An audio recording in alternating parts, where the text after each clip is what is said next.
Welcome to a new series we're going to be doing on Beat Diabetes on Sundays, and it has to do with me sharing from some of my books, different quotes that I have noticed, underlined, highlighted, and found interesting. And so I'm a reader. I love to read. I read all kinds of things, and of course with Beat Diabetes, I read books about diabetes. Some I like, some I don't, but usually I like them because I pick authors and books that I know are pretty much going to agree with what I believe. I know some people might think that's not so good. Actually, on today's first edition of this books series, I'm going to be sharing from a book that will surprise many of you, and that is this one right here. It's called The End of Diabetes by Joel Fuhrman. Joel Fuhrman is really not a part of the low-carb movement at all. And in a way, he's like a semi-vegan. He's almost a vegan. He allows you to have a little bit of lean meat if you want it, or if you have to have it, I should say. But he doesn't much like the idea of eating meat at all. And yet, he has a lot of good things to say.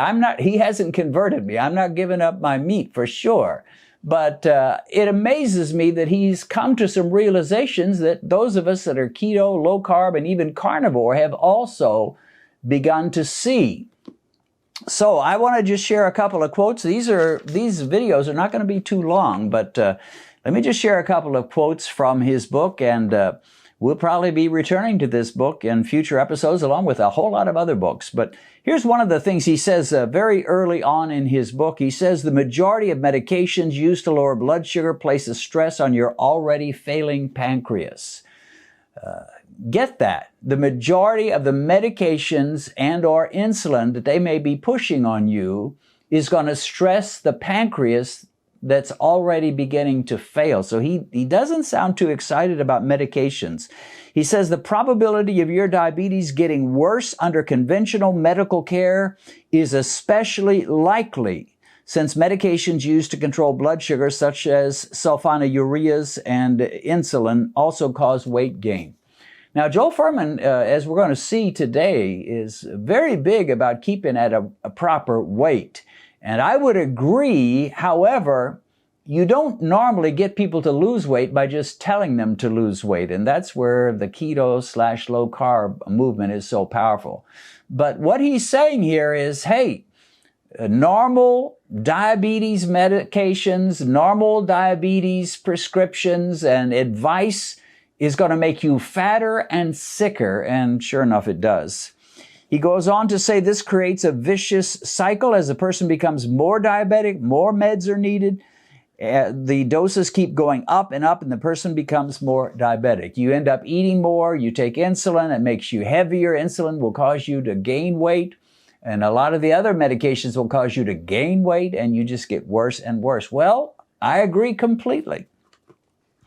In another place, he says, the natural self-healing and self-repairing ability hibernating in your body wakes up and takes over. In other words, when you start eating the right foods. I agree with that. Now, he recommends basically a low-carb vegetarian diet. He says the nutrient-rich menu of green vegetables, I say amen. Berries, yep. Beans, not so excited about beans. Mushrooms, yep. Onions, okay in moderation. Seeds and other natural foods is the key to achieving optimal weight and health. So most of his diet I like, except that he just leaves out meat. Now, why does he do that? I honestly don't know. I'd have to watch a lot more of his videos and find out what he has against meat. Many of the people that are into the vegan movement, they just think it's a sin to eat meat. I've never thought that. I thought God gave us animals to eat, and after the flood of Noah, he said, go ahead, enjoy your meat. So maybe he has a moral issue. Now, if you have a moral issue with eating meat, then you're going to find a way to say, hey, we ought not to eat meat. It's not even healthy for you. I don't have a moral issue with that. He goes on to say in another quote here, because of the slow onset and the fact that it can be usually controlled with diet, type 2 is a milder form of diabetes, comparing with type 1. Well, type 2 can be just as bad as type 1 if it goes crazy. In fact, some type 1s who are smart and eat low carb and measure their insulin carefully are in much better control of their glucose levels than some type 2s, believe it or not. But he says the consequences of a type 2 that's out of control are just as bad as a type 1 that's out of control. Heart attacks, infections, amputations, blindness, strokes are all possible. But unlike type 1, type 2 can almost always come off insulin and other medications if they take off the excess weight. So once again, he's saying if you take off the weight, you're going to be in good shape. Now, a lot of the low-carb people won't mention that at all. And the reason is, the idea is, if you just go low-carb, forget about the weight. It'll probably come off anyway, but they don't focus on it, which is true for me. I guess I have to plead guilty with that. But I'm not unaware that there are diabetics, probably lots of them, that if they just lost weight and still kept eating junk, but if they just lost weight, they'd stop being diabetic. So losing weight is a big deal. But the thing I find with the people that follow my channel and my recommendations is that they lose weight easily. I don't have to crack a whip and go on and on about weight. You got to lose weight. You got to quit eating so much. Really, that's the way not to lose weight, is just pick on people and tell them that they're too heavy. The way to lose weight is get your glucose meter and start learning about low carb and intermittent fasting and start employing that. And you're not even paying attention much to weight. And then the next thing you know, you weigh yourself a month later and you've lost 20 pounds. So yeah, losing weight can do a tremendous amount of good for you. And one of the things about Jerry Mathers, who played Leave It to Beaver, when he talks about beating diabetes, I've never interviewed him. I don't know if he even knows who I am. But when he does talk about his experience with beating diabetes, he almost always attributes it more to weight than he does to diet. I guess that's because when he got his weight under control, everything fell into line, his numbers came down, and he started feeling better and so forth. Now, that's not to say diet's not important. I mean, you could lose weight on an ice cream diet. Just don't eat very much of it. Have a couple of spoonfuls of ice cream for breakfast, for lunch, and for dinner. Boom, your day is over. And you'll lose weight because you're just not getting in that many calories. But that's not a healthy diet by any means. But Joel Fuhrman is very big on eating whole foods, mostly plant-based, although he does allow for some meat.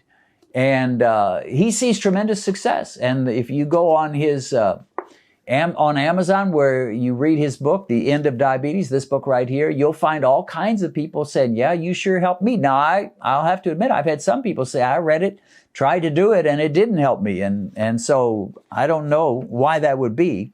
But normally, his diet is like 1,000% better than a standard American diet, standard British, standard African, whatever you want to call it.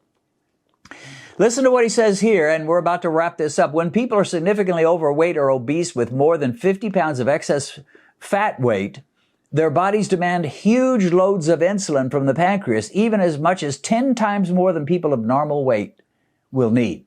That astonishes me.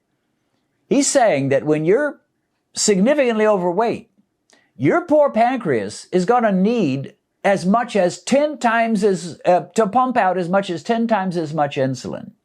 And you're just going to wear it out. It's going to pump its little guts out. So take it easy on your pancreas. I agree.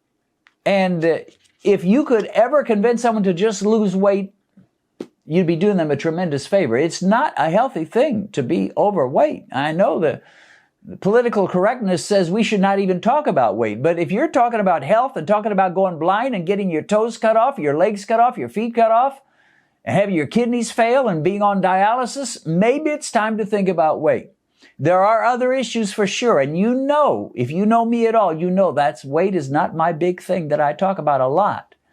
But I'll tell you one thing, most everybody I interview that was overweight significantly and was very diabetic, with a very high A1C, they went low carb, they did the intermittent fasting, they did the time-restricted eating, and they lost significant weight. It's hard to know where the low carb comes in and the weight loss, you know, how it all fits and which one should get the most credit. It all works together. But weight is significant. So Joel Fuhrman, I agree with you on the weight issue. There are more things, and I do not agree with you that we need to do away with meat, but even he allows little bits of meat, not much. All right, well, that's episode 1 in our book series as I share quotes from different authors, mostly that I like. Maybe I'll even share 1 or 2 that I don't like. See you next Sunday. If you've recently been diagnosed with diabetes and you've just discovered this channel, let me recommend that you go to our Uploads page, which will give you access to every diabetic video we've posted since we began. As you work your way through all our videos, I believe you'll find the help you need. A link to our Uploads page is in the description.